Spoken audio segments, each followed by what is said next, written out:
Shalom, saudara-saudari yang dikasihi Tuhan Yesus Kristus. Perkenankanlah kami, para pelayan jemaat, menyampaikan kepada Bapak Ibu, saudara dan saudari, damai sejahtera dari Tuhan Allah kita menyertai saudara. Kiranya pada minggu ini, minggu ketiga setelah Epifanias, Tuhan boleh memberkati kita dalam setiap langkah kita, agar namanya semakin dimuliakan dimanapun kita berada. Akhirnya, marilah kita satukan hati dan jiwa kita untuk memulai ibadah persembahan kepada Tuhan kita saat teduh.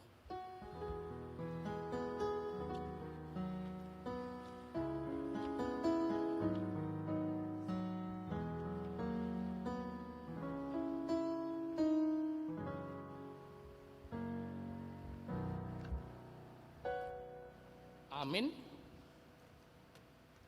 Kita angkat pujian, kita bernyanyi dari pelengkap Kidung Jemaat nomor 13. Kita nyanyikan ayat 1 sampai ayat yang kedua.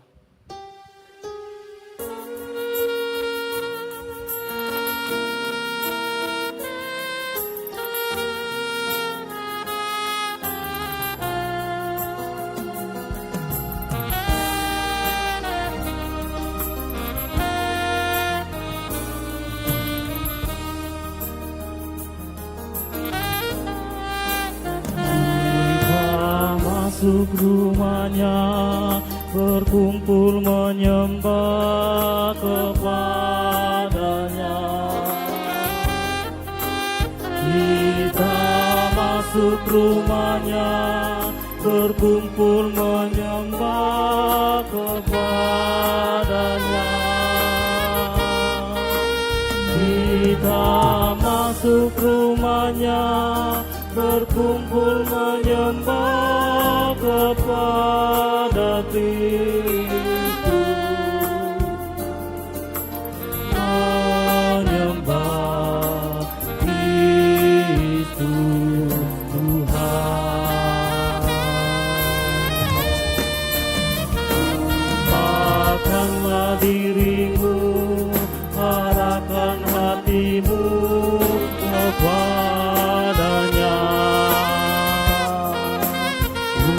Lupakanlah dirimu, arahkan hatimu kepadanya. Lupakanlah hatimu, arahkan hatimu kepada Kristus, menyembah Kristus Tuhan.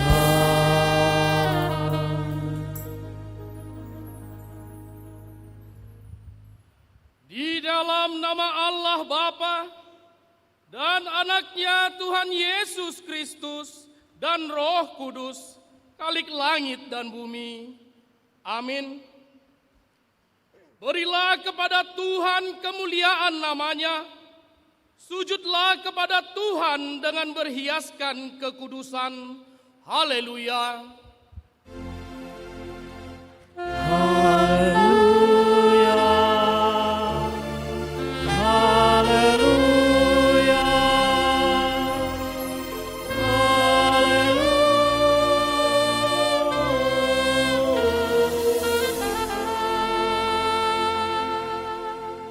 Kita berdoa. Ya Allah, Tuhan kami yang Maha Kuasa, kami mengucap syukur kepadamu karena Engkau telah menyatakan anak-Mu Tuhan Yesus Kristus kepada kami dan kepada orang yang belum percaya kepadamu. Kasihanilah kami, biarlah berita kesukaan itu tinggal pada kami dan pada cucu kami.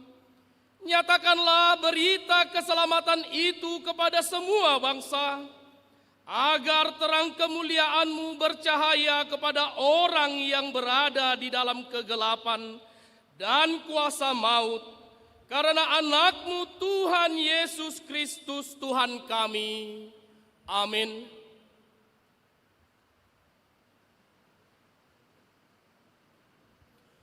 Kita angkat pujian, kita bernyanyi dari Kidung Jemaat nomor 60, kita nyanyikan ayat 5 sampai ayat yang ke-6.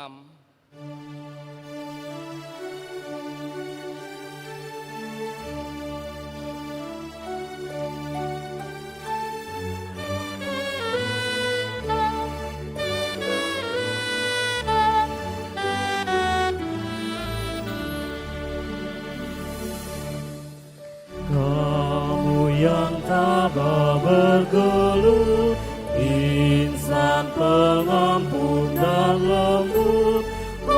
Haleluya, haleluya, damai menghias hatimu, mahkota surga bagimu. Puji Allah tiap kala.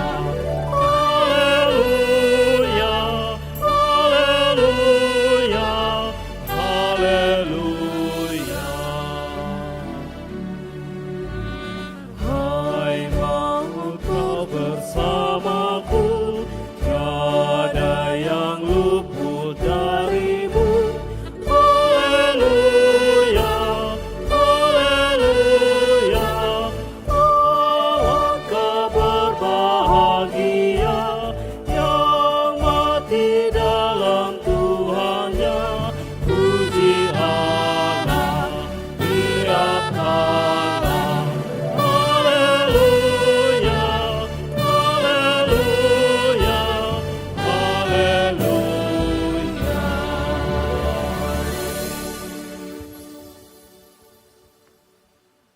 Marilah kita mendengar firman Tuhan sebagai pendahuluan khotbah pada minggu ketiga setelah Epifanias hari ini, yang tertulis di dalam Roma 15 ayat yang ke-7 sampai ayat yang ke-13. Seperti biasa kita membaca secara bergantian, dan di ayat yang terakhir, ayat yang ke-13, kita bersama-sama membacanya.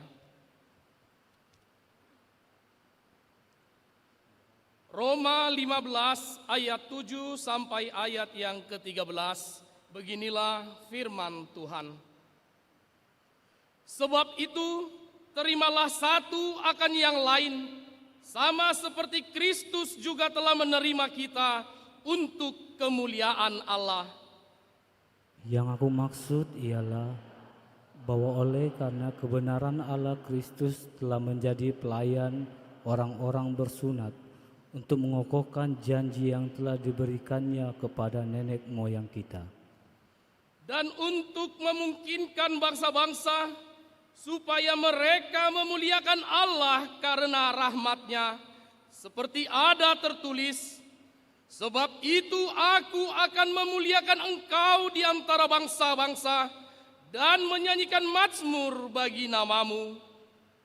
Dan selanjutnya, bersukacitalah hai bangsa-bangsa dengan umat-Nya.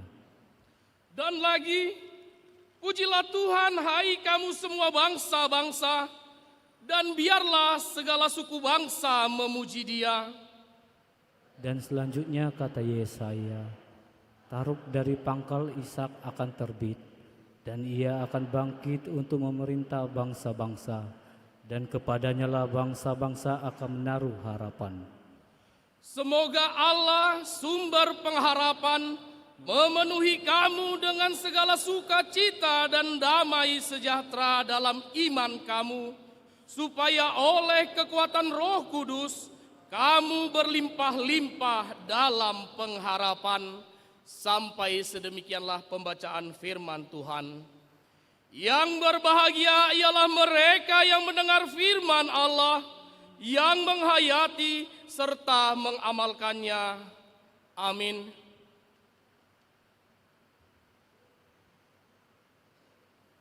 Kita angkat pujian, kita bernyanyi dari Kidung Jemaat nomor 40, kita nyanyikan ayat 1, 2, dan ayat yang keempat.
saudari yang dikasihi Tuhan Yesus Kristus, marilah kita mengingat kembali segala dosa dan pelanggaran kita yang telah melukai hati saudara-saudara kita, terlebih kepada Tuhan Yesus Kristus. Untuk itu, dengan kerendahan hati, marilah kita mengaku dosa kita di hadapan Tuhan. Kita berdoa.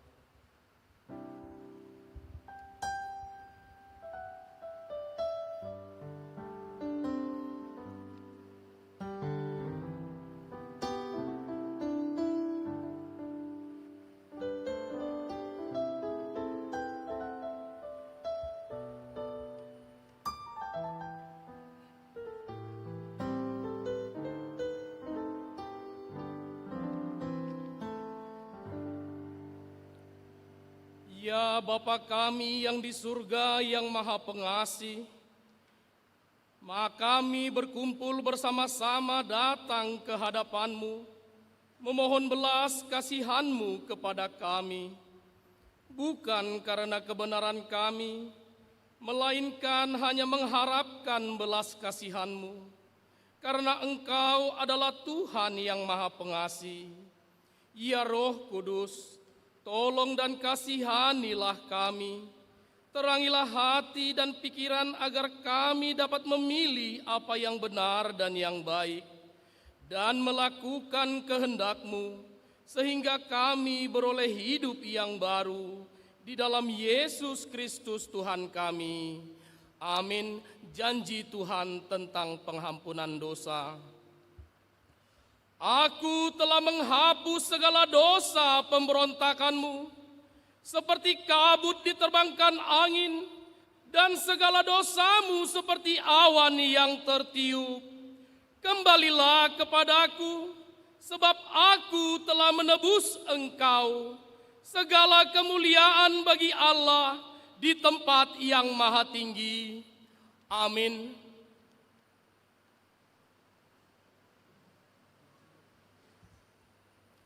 Kita angkat pujian, kita bernyanyi dari Kidung Jemaat nomor 36, kita nyanyikan ayat yang kedua dan ayat yang keempat.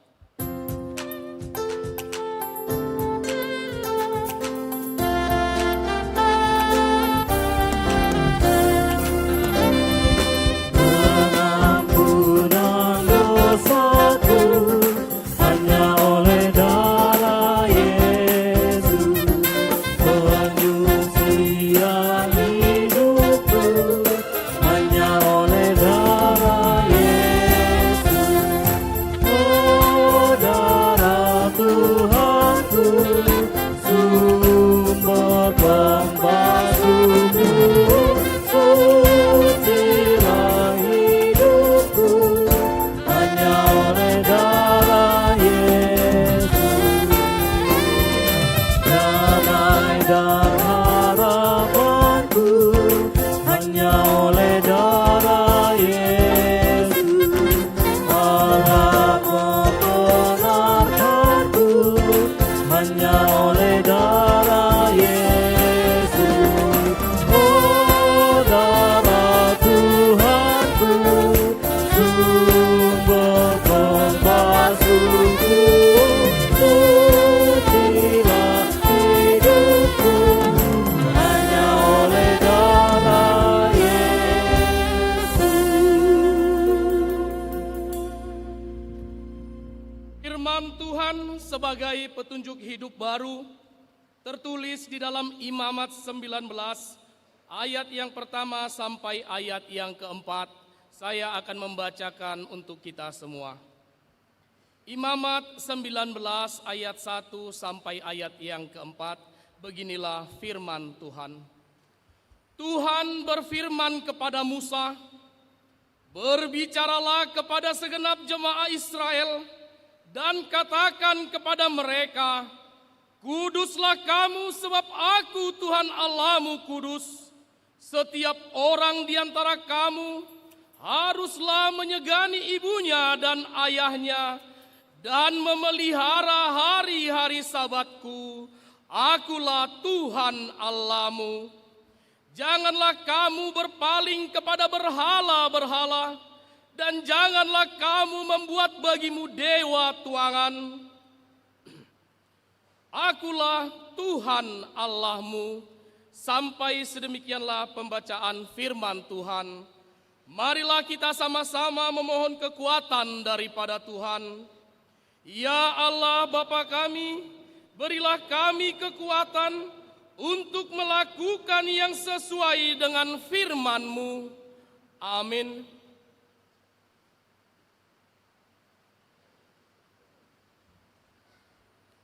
Kita angkat pujian, kita bernyanyi dari Kidung Jemaat nomor 410. Kita nyanyikan ayat 1 dan ayat yang ketiga.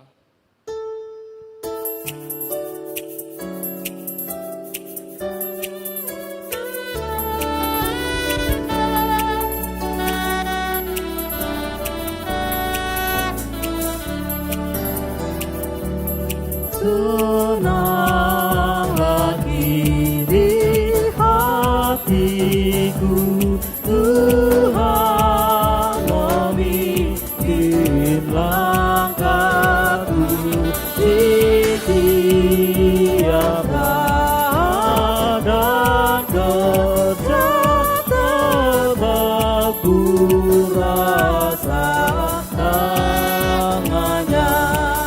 Tuhanlah yang membimbingku, tanganku dipegang teguh, hatiku berserah penuh, tanganku dipegang teguh.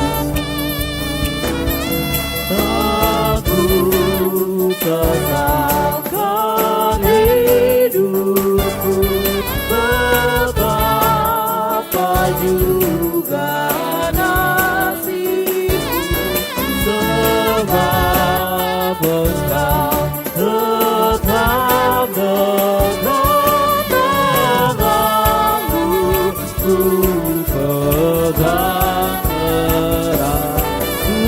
Tuhanlah yang membimbingku, tanganku dipegang teguh, hatiku berserah penuh, tanganku dipegang teguh.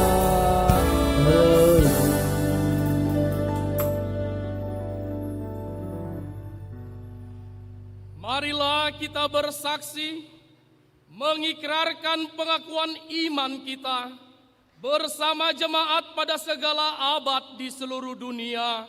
Kita bersama-sama mengucapkannya.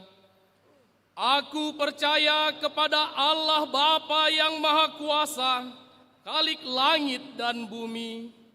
Aku percaya kepada Yesus Kristus, Anaknya yang tunggal Tuhan kita, yang dikandung daripada Roh Kudus, lahir dari anak darah Maria, yang menderita di bawah pemerintahan Pontius Pilatus, disalibkan, mati dan dikuburkan, turun ke dalam kerajaan maut, pada hari yang ketiga bangkit pula dari antara orang mati, naik ke surga, duduk di sebelah kanan Allah Bapa yang Maha Kuasa, dan akan datang dari sana untuk menghakimi orang yang hidup dan yang mati.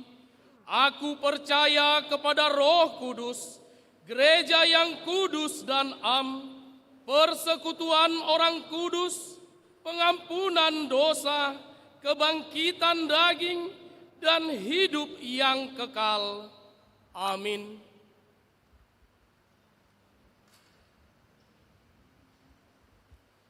Untuk menyambut sabda Allah, kita angkat pujian, kita bernyanyi dari Kidung Jemaat nomor 14. Kita nyanyikan ayat yang kedua dan ayat yang ketiga.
Damai sejahtera Allah yang melampaui segala akal, itulah yang menguasai hati dan pikiranmu di dalam Yesus Kristus. Amin. Selamat malam dan selamat hari Minggu bagi kita semua. Firman Tuhan yang menjadi dasar khotbah untuk ibadah kita pada hari ini diambil dari kitab Hagai pasal yang kedua, ayat 1b hingga ayat yang ke-10. Kitab Hagai pasal yang kedua, ayat 1b hingga ayat yang ke-10. Saya akan bacakan bagi kita dari Alkitab, Keluaran Lembaga Alkitab Indonesia edisi yang kedua. Demikian dituliskan di sana. Pada tahun kedua pemerintahan Raja Darius dalam bulan ke-7, tanggal 21 bulan itu, datanglah firman Tuhan dengan perantaraan Nabi Hagai. Bunyinya, katakanlah kepada Zerubabel bin Shealtiel, kepada kepala daerah Yehuda, dan kepada imam besar Yosua bin Yozadak, dan kepada orang-orang yang tersisa dari bangsa itu. Siapakah di antara kamu yang melihat bait ini dalam kemegahannya yang semula? Bagaimanakah kamu melihat keadaannya sekarang? Bukankah yang ini seperti tidak ada apa-apanya di matamu? Sekarang kuatkanlah hatimu, hai Zerubabel. Demikianlah firman Tuhan. Kuatkanlah hatimu, hai imam besar Yosua bin Yozadak. Kuatkanlah hatimu, hai segala rakyat negeri. Demikianlah firman Tuhan. Bekerjalah, sebab aku menyertai kamu. Demikianlah firman Tuhan semesta alam. Itulah janji yang telah kuikat dengan kamu ketika kamu keluar dari Mesir. Rohku akan tetap tinggal di tengah-tengahmu. Janganlah takut, sebab beginilah firman Tuhan semesta alam. Sesaat lagi aku akan mengguncangkan langit dan bumi, laut dan darat. Aku akan mengguncangkan segala bangsa, sehingga barang-barang berharga milik segala bangsa itu akan datang. Aku akan memenuhi bait ini dengan kemuliaan, firman Tuhan semesta alam. Milikkulah perak dan milikkulah emas. Demikianlah firman Tuhan semesta alam. Kemegahan bait yang sekarang ini akan melebihi kemegahannya yang semula. Firman Tuhan semesta alam. Di tempat ini aku akan memberi damai sejahtera. Demikianlah firman Tuhan semesta alam. Sampai sedemikian jauh pembacaan bagi kita. Ibu bapa yang dikasihi di dalam Tuhan kita Yesus Kristus, kita sering mendengar ungkapan motivasi populer, ya. Dan mungkin saja kita juga sering mengucapkannya. Apa itu? Hasil tidak akan mengkhianati usaha. Sering dengar itu? Mungkin juga sering kita ucapkan, ya. Ada pepatah Arab juga yang mirip-mirip dengan itu. Man jadda wa zadda. Siapa yang bersungguh-sungguh akan berhasil. Intinya, mindset kita adalah mindset di mana jika orang berusaha dengan sekuat tenaga, orang berusaha dengan sungguh-sungguh, orang serius mengerjakan sesuatu, maka dia akan mendapatkan buah yang sepadan dengan usahanya. Proses yang dijalani secara maksimal akan membuahkan hasil yang maksimal juga. Amin. Amin. Bagaimana bila sebaliknya?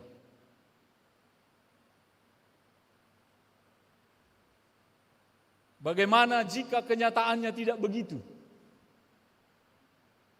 Pernahkah Bapak Ibu Saudara-saudara setidak-tidaknya merasa bahwa Anda sudah berusaha sekuat tenaga, Anda sudah berusaha semaksimal mungkin yang Anda bisa, Anda sudah mati-matian melalui prosesnya, tetapi ternyata hasilnya tidak seperti yang diharapkan? Pernah? Pernah ya? Ya, saya rasa pernah lah itu dan akan pernah dan akan terus pernah. Lebih baik kita realistis ya kan? Karena tidak selalu kerja keras kita membuahkan hasil seperti yang kita harapkan. Saya sendiri sebagai pendeta aja yang bekerja di gereja, katakanlah begitu ya. Ya, environment-nya itu adalah environment yang dekat-dekat dengan firman Tuhan, dekat-dekat dengan semangat Injil dan lain-lain sebagainya. Di sana sini bisa juga mengalami hal-hal di mana upaya keras, kerja keras yang menurut saya sudah dilakukan tidak menghasilkan buah seperti yang diharapkan. Lalu jika itu sudah terjadi maka muncullah terminologi kecewa itu kan. Kecewa doa Tuhan. Kenapa ada kekecewaan? Ya karena kita merasa kita layak mendapatkan A, tapi tidak dapat. Kita merasa sudah melakukan upaya sekuat tenaga untuk mendapatkan itu, tetapi tidak dapat. Kecewalah ya. Yalah kalau nggak ada usaha lalu nggak dapat, kecewa, itu kurang ajar namanya.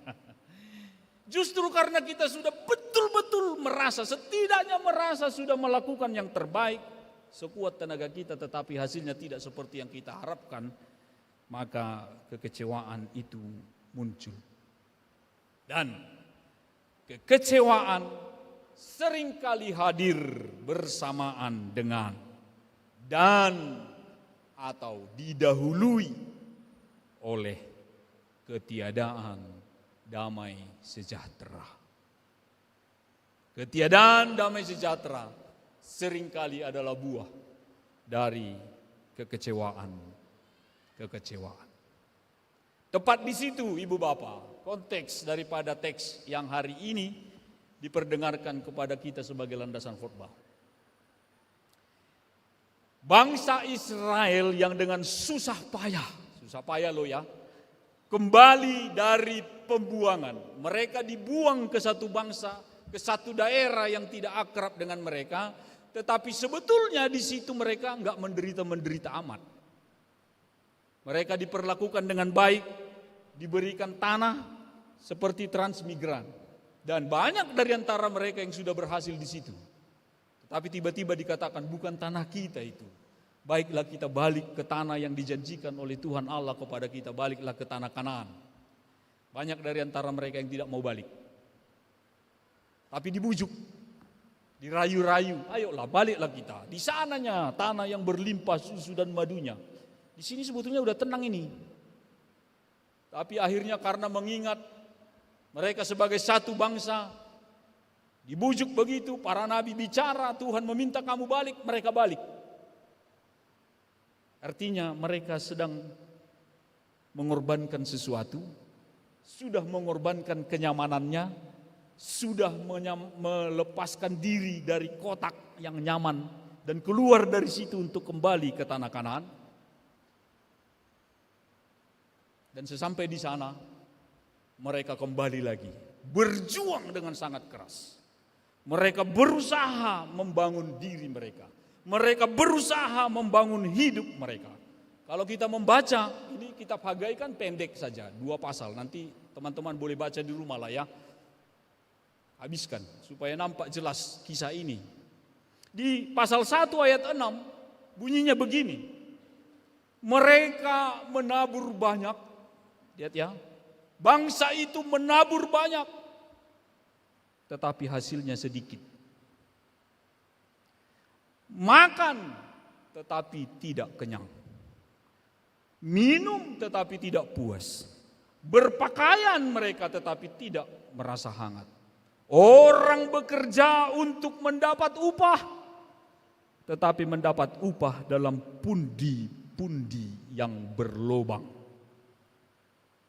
Bagaimana pundi yang berlobang? Berapapun masuk, lewat. Berapapun masuk, lewat. Ujung-ujungnya buka PT baru. PT apa itu? Galop tulop, gali lobang, tutup lobang. Sudah berusaha keras, sudah. Tadi kan dibilang, mereka menabur banyak, tapi menuainya sedikit. Di ayat 9 dari pasal 1 itu, kamu mengharapkan banyak, tetapi hasilnya sedikit. Ketika kamu membawanya pulang, aku meniupnya lenyap. Kemana perginya tadi? Hasil tidak mengkhianati usaha itu kalau sudah begini ceritanya. Di pasal 1 ayat 9b sampai 11 ditunjukkan apa sebabnya bisa terjadi seperti itu. Dan itu yang penting bagi kita. Kalau kerja keras ternyata bisa tidak menghasilkan hasil yang diharapkan. Kenapa bisa begitu? Penyebabnya disebutkan di pasal 1 9b sampai 11 itu. Oleh karena baitku yang masih berupa reruntuhan, sedangkan kamu masing-masing sibuk dengan rumahnya sendiri. Orang-orang buangan ini kan, setelah mereka pulang ke Yerusalem, ya wajar juga lah ya. Mereka mendirikan rumahnya, mereka ingin hidup tenang, mereka ingin hidup nyaman. Mereka dirikan rumahnya bagus-bagus, dari kayu yang bagus yang mereka bisa dapatkan. Tetapi mereka lupa satu hal, bait Allah yang tadi diruntuhkan itu masih puing-puing. Itu kalau di dalam teks ini sebabnya. Itulah sebabnya langit menahan embunnya dan bumi menahan hasilnya.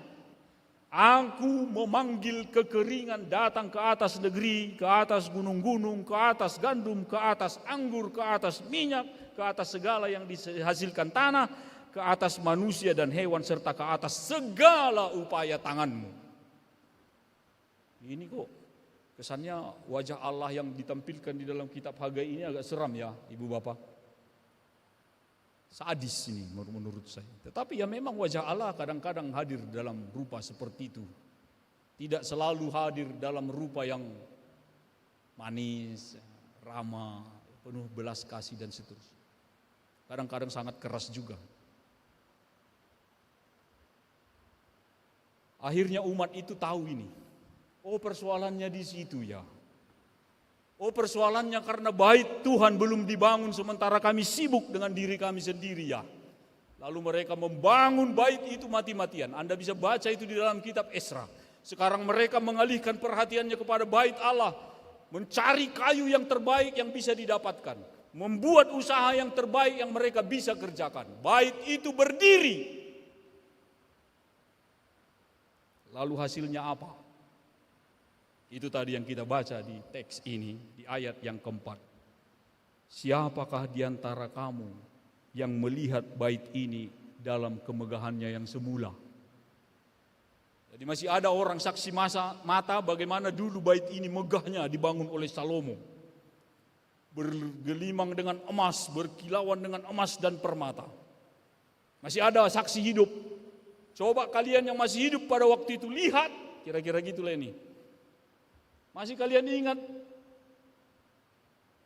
bait yang dibangun oleh Salomo? Sekarang lihatlah keadaannya.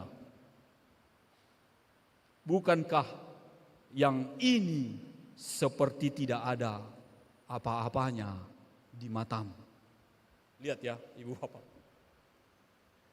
Tadi sudah berusaha untuk hidupnya sendiri, untuk membangun dirinya, untuk membangun kehidupannya, salah. Hasilnya tidak memuaskan. Penyebabnya karena bait Allah katanya masih terbengkalai. Lalu sekarang mereka membangun bait itu. Sekuat tenaga mereka melakukannya. Bersungguh-sungguh melakukannya. Responnya Tuhan adalah, kau lihat, gak ada apa-apanya ini dibanding yang lalu.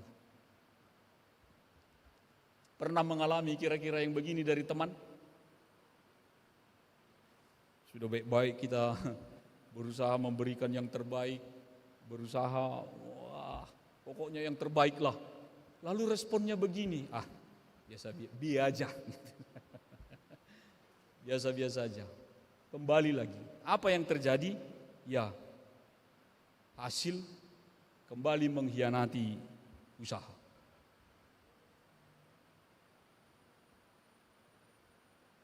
Ibu bapak, seringkali kita juga walau menyebut diri sebagai orang-orang percaya, kita berlelah-lelah mengupayakan dengan sungguh-sungguh banyak hal. Kita mulai dulu misalnya dari pelayanan lah ya. Mungkin teman-teman di sini banyak yang menekuni dunia pelayanan juga, misalnya lewat organisasi atau KMK atau apa ya, Perkantas dan lain-lain. Kita mengupayakan pelayanan dengan sungguh-sungguh. Kita mengupayakan pelayanan dengan mati-matian. Menginjili dengan semangat yang luar biasa. Menceritakan tentang Yesus kepada orang sekampus misalnya. Dan mudah-mudahan sampai kita tamat, tak satu orang pun yang bertobat karena pemberitaan kita. Bisa terjadi itu? Ada yang terjadi? Seperti itu? Semoga tidak. Tetapi sejarah mencatat peristiwa-peristiwa seperti ini. Misal, Robert Morrison di China, ya penginjil Protestan yang ke Cina, melayani di situ 27 tahun di Cina, menerjemahkan Alkitab ke dalam bahasa Mandarin. Kurang apa usaha ini? Hebat usaha ini? Hasilnya tahu Bapak Ibu? Katanya berapa orang yang bertobat selama pelayanan itu? 1 orang.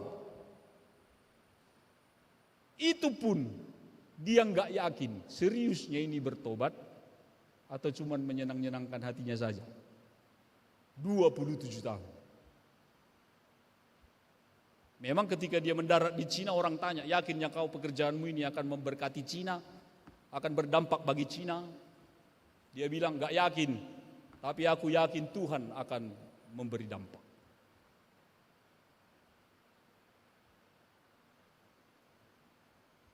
Gak usah jo kepada unang jo tu misionaris yang orang yang kita ingat sebagai junjungan kita Tuhan Yesus Kristus saja di dalam sejarah pelayanannya berapa tahun?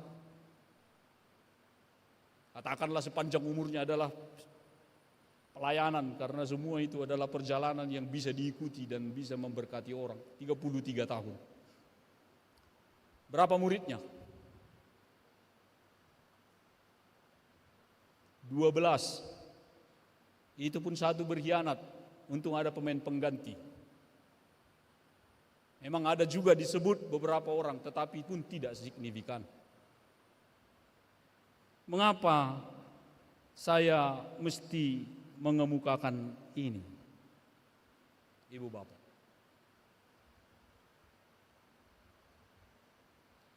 jika tadi dari perspektif kita, dari mindset kita, ketika upaya keras sudah kita lakukan, kerja maksimal sudah kita lakukan, tetapi hasilnya tidak sesuai dengan harapan kita, maka kalau kita kecewa, wajar atau enggak? Wajar? Wajar. Mindsetnya kita. Jika pada akhirnya sudah berusaha sekuat tenaga, berjuang mati-matian, akhirnya tidak mendapatkan hasil yang kita harapkan, dan karena itu kita berhenti bahkan mundur, masih bisa enggak kita bilang wajar? Masih? Masih. Mindset kita begitu. Tetapi mindsetnya Allah enggak begitu. Setelah ditunjukkan bahwa tidak semua kerja keras kita ini bisa menghasilkan hasil maksimal seperti yang kita harapkan. Apa yang Tuhan lakukan? Dia bilang, kuatkanlah hatimu. Adakah dari ibu bapak yang biasa mengatakan ini kepada temannya? Ada? Kalau ada teman yang desperate, udah kecewa, udah stres, apa kita bilang? Sabarlah. Sabarlah kita ya.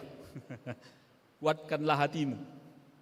Habis kau bilang gitu, apa yang kau lakukan? Ya kau tinggalkan dia. Berharap ngomong gitu dia jadi kuat. Wallahu a'lam lah ya. Kalau prosesnya begitu, yang diharapkan apa?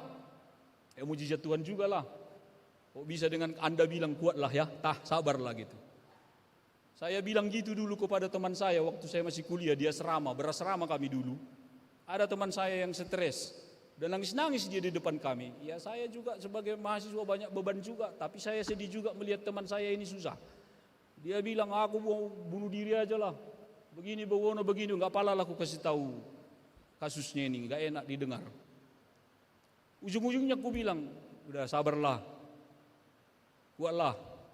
Lalu saya pergi makan dengan teman-teman saya. Pulang makan, udah berbusa. Dari minumnya racun. Karena saya bilang, sabarlah ya, kuatlah kau. Pergi aku. Lalu Tuhan juga bilang, bekerjalah. Kalau ada teman kita yang belum mendapatkan hasil seperti yang diharapkannya, kita bilang apa? Mungkin usahamu masih kurang. Semangat, cayo. Tambah lagi upayanya, tambah lagi semangatnya. Setelah itu, pergi. Berharap orang ini dengan kita bilang begitu, berlipat-lipatlah semangatnya ini 10 kali sampai dia kena lever, saking semangatnya. Begitu kalau kita. Tetapi dalam konteks teks ini Allah enggak begitu. Mengatakan perkataan yang sama. Kuatkan hatimu, bekerjalah. Kuatkan hatimu, bekerjalah. Tetapi dia tidak pergi. Aku menyertai kamu. Itu bedanya. Aku menyertai kamu. Dan ditegaskan di dalam teks ini Bapak Ibu, itu bukan omong kosong. Karena itu adalah janji yang sebetulnya sudah dipenuhi oleh Allah di dalam kehidupan umat Israel dalam perjalanan mereka meninggalkan Mesir yang penuh dengan tantangan, penuh dengan kesulitan, penuh dengan keputusasaan, penuh dengan menyerah, desperate yang parah. Tapi ujungnya sampai. Kenapa? Karena Tuhan menyertai.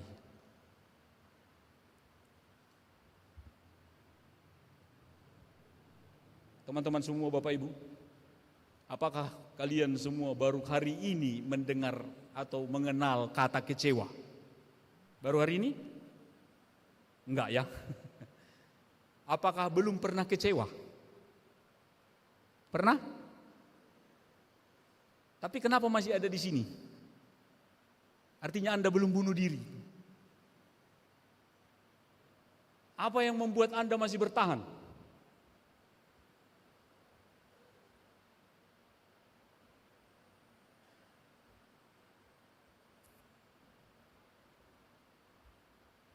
Apa yang kurang dari umat Israel seperti yang diberitakan di dalam firman Tuhan ini sehingga kerja keras mereka seperti tidak mendapatkan hasil seperti yang diharapkan. Mereka lupa dan kita juga sering lupa hal ini bahwa memang mereka tahu persoalannya, mereka belum menyelesaikan pembangunan bait Allah itu.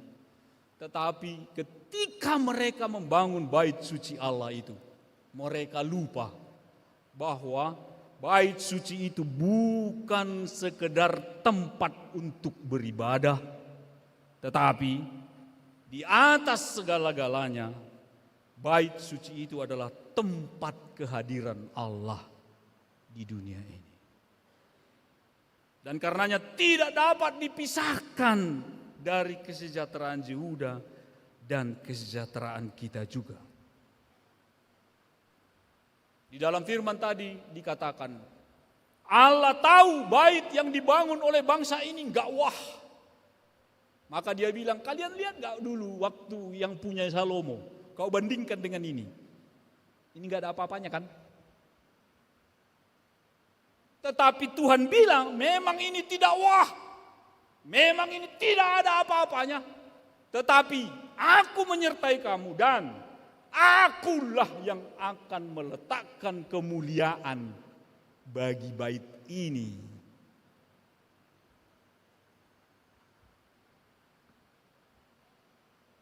Tentu kita bisa berefleksi di situ. Bait itu tidak mesti gedung gereja ini maksudnya. Bukankah diri saya ini, diri Bapak Ibu juga adalah bait? Amin. Betul ya? Aminnya itu? Ialah firman Tuhan yang bilang itu. Tubuhmu adalah bait Allah. Kita ini adalah bait Allah. Kita bisa berusaha dengan sekuat tenaga. Jangan lupa membangun bait Allah itu maksudnya. Apakah itu wah? Belum tentu. Akan terus berjuang sendiri supaya Anda bisa nampak wah. Saya suka ada doa dari seorang percaya di dalam Amsal pasal 30 ayat 8 sampai 9. Nanti Bapak Ibu teman-teman boleh baca di rumah. Saya terjemahkan saja secara bebas doa orang ini. Saya suka doa ini, tulus sekali. Doanya kira-kira gini bunyinya, Tuhan, jangan bikin aku kaya kali, nanti lupa aku sama kau. Tapi jangan pula miskin kali Tuhan, nanti malu kau. Kalau kita geser sedikit teksnya, Tuhan, jangan buat aku berhasil kali, nanti lupa aku sama kau. Tapi janganlah pula gagal terus Tuhan, nanti malu kau. Maksudnya apa teman-teman? Maka berurusan dengan Allah bukan soal Anda kaya atau miskin, bukan soal upayamu berhasil atau tidak, bukan soal upayamu membuat engkau menjadi wah atau tidak, gagal atau terus menerus berhasil, bukan. Tetapi apakah ketika Anda berhasil Anda masih ingat Tuhan, atau ketika Anda betul-betul gagal Anda tidak pernah mempermalukan Tuhan? Itu soalnya. Itu sebabnya dikatakan di dalam teks ini, akulah yang akan memberi kemuliaan bagi bait itu. Bagi si Fernando Sibarani itu, walaupun dia enggak wah. Bagi Bapak Ibu, seperti apapun kondisimu sekarang, Tuhan berkenan di situ. Dan izinkan dia, beri ruang, sehingga dengan begitulah maka berhasil atau tidak, sukses atau tidak, usaha itu dihianati atau tidak dihianati, tidak akan menjadi penyebab Anda kehilangan damai sejahtera. Dan itulah makna yang sejati dari orang percaya yang diberi janji dan Tuhan tepati, bahwa di dalam hidupmu, di dalam hidup kita akan ada damai sejahtera. Dengan begitu damai sejahtera tidak berarti ketiadaan masalah. Tidak juga berarti kelimpahan atau kelebihan di sana sini. Damai sejahtera adalah soal apakah kita menyadari bahwa yang terpenting di semua itu adalah kehadiran Allah di dalam kehidupan kita. Maka kekecewaan tidak punya tempat.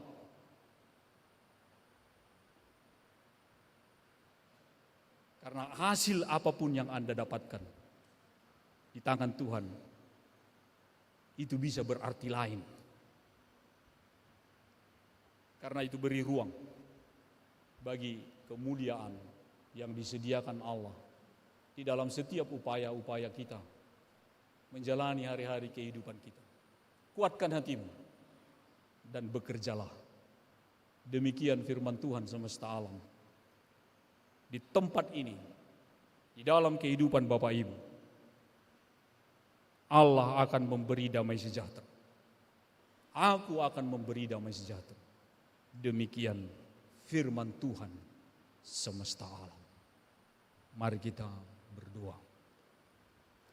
Tuhan, terima kasih Engkau sudah mengingatkan kami akan perjalanan kehidupan yang Tuhan anugerahkan untuk kami jalani. Seringkali kami kecewa karena banyak hal yang kami inginkan dan untuk itu kami berupaya, tetapi kami tidak mendapatkan hasil seperti yang kami harapkan. Bahkan kami juga bisa jatuh kepada menyesali kualitas diri kami masing-masing. Hari ini kami menyadari bahwa bukan begitu kehidupan yang diinginkan oleh Allah. Bahwa keberhasilan dan ketidakberhasilan adalah kondisi di mana Allah mesti mendapat ruang untuk mengisinya. Dan karena itulah kami boleh senantiasa berharap akan damai sejahtera. Dalam kondisi bagaimanapun, dalam susah, senang, miskin atau kaya, berhasil atau belum berhasil. Sebab kami tahu bahwa dalam semua kondisi itu, bait Allah mesti berdiri. Bahwa Allah mesti nampak dan bersinar lewat semua itu. Jika selama ini kami gagal menampilkan wajah Allah yang bersinar di dalam kondisi-kondisi hidup kami, ampuni kami. Dan biarlah hari-hari ke depan menjadi hari-hari di mana anugerah Tuhan dan damai sejahtera yang sesungguhnya menjadi milik setiap anak-anak Tuhan ini. Sebentar hamba-Mu akan berhenti berbicara, hamba-Mu memohon supaya Engkau mengirimkan Roh-Mu yang kudus tinggal bersama dengan semua anak-anak Tuhan yang sudah mendengar firman ini. Sehingga Roh itulah yang akan mengingatkan setiap kami akan kebenaran firman yang hari ini kami dengar. Maka terpuji dan termulialah Allah kekal selama-lamanya. Amin. Kita bernyanyi bagi Tuhan, tak ada yang mustahil.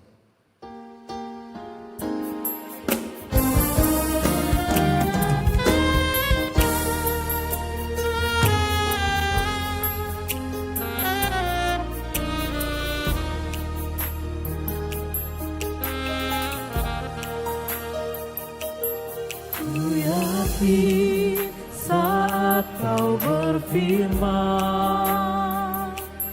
ku menang. Saat Kau bertindak, hidupku hanya ditentukan oleh perkataan-Mu. Ku aman karena Kau menjaga, ku kuat karena Kau menopang. Hidupku hanya ditentukan oleh kuasa-Mu.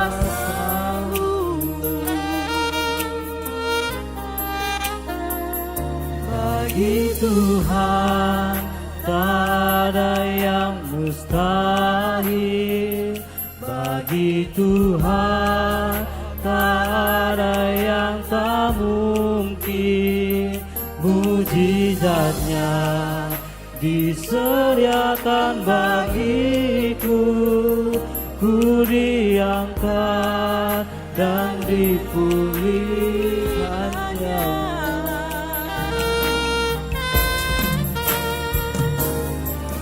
Yakin saat Kau berfirman,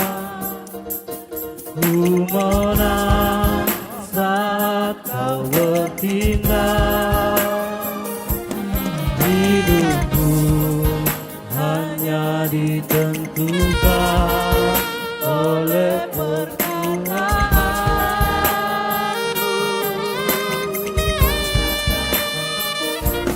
Ku aman karena kau menjaga, ku kuat karena kau menopang. Hidupku hanya ditentukan oleh kuasa-Mu.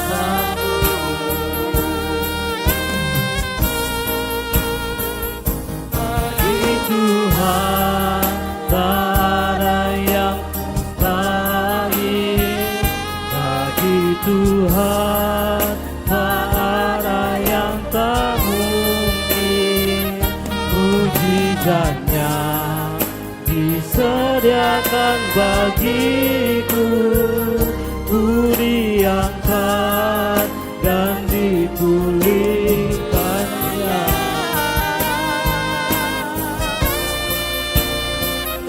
Bagi Tuhan tak ada yang mustahil, bagi Tuhan tak ada yang tak mungkin.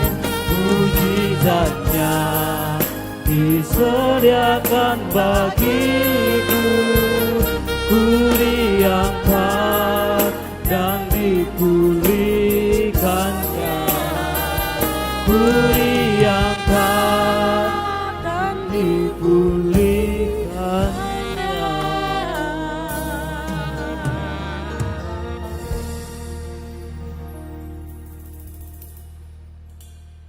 Untuk menghantar kita memberi kurban persembahan syukur, marilah kita mendengar firman Tuhan yang tertulis di dalam 1 Tawarikh pasal 29 ayat yang ke-17. Aku tahu ya Allahku, bahwa Engkaulah yang menguji hati dan berkenan pada ketulusan. Aku mempersembahkan semuanya itu dengan sukarela dan tulus ikhlas. Sekarang umat-Mu yang hadir di sini telah kulihat memberikan persembahan kepadamu dengan sukarela dan sukacita. Amin.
Jemaat diundang bangkit berdiri.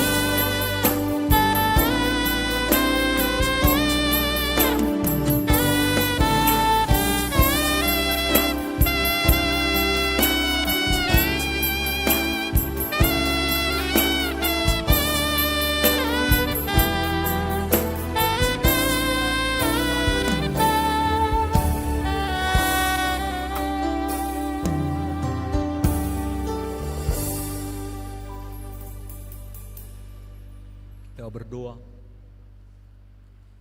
Ya Allah Bapa kami yang di surga, kami mengaku dengan setulus hati, Engkaulah sumber segala berkat dan karunia.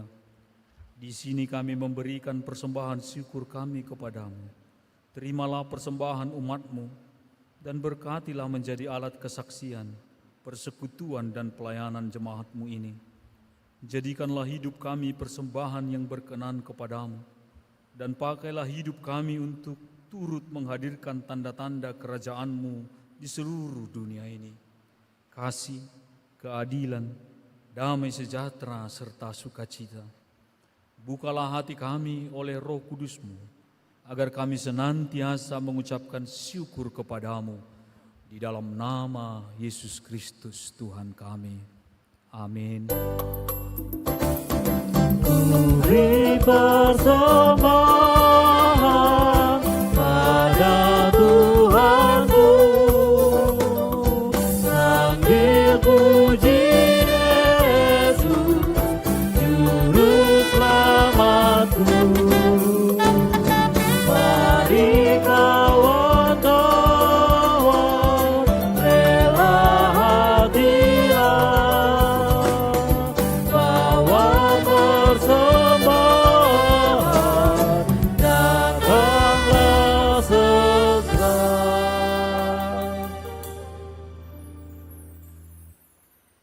Bapa kami yang di surga, dikuduskanlah namamu, datanglah kerajaanmu, jadilah kehendak-Mu di bumi seperti di surga. Berikanlah kami pada hari ini makanan kami yang secukupnya, dan ampunilah kami akan kesalahan kami, seperti kami juga mengampuni orang yang bersalah kepada kami. Dan janganlah membawa kami ke dalam pencobaan, tetapi lepaskanlah kami dari yang jahat. Karena Engkau punya kerajaan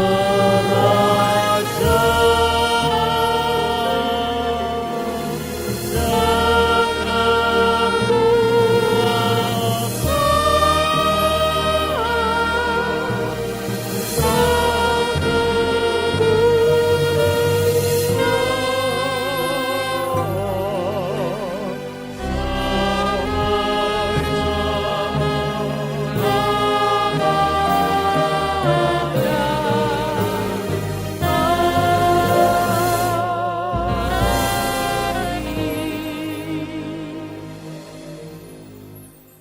Terimalah berkat Tuhan.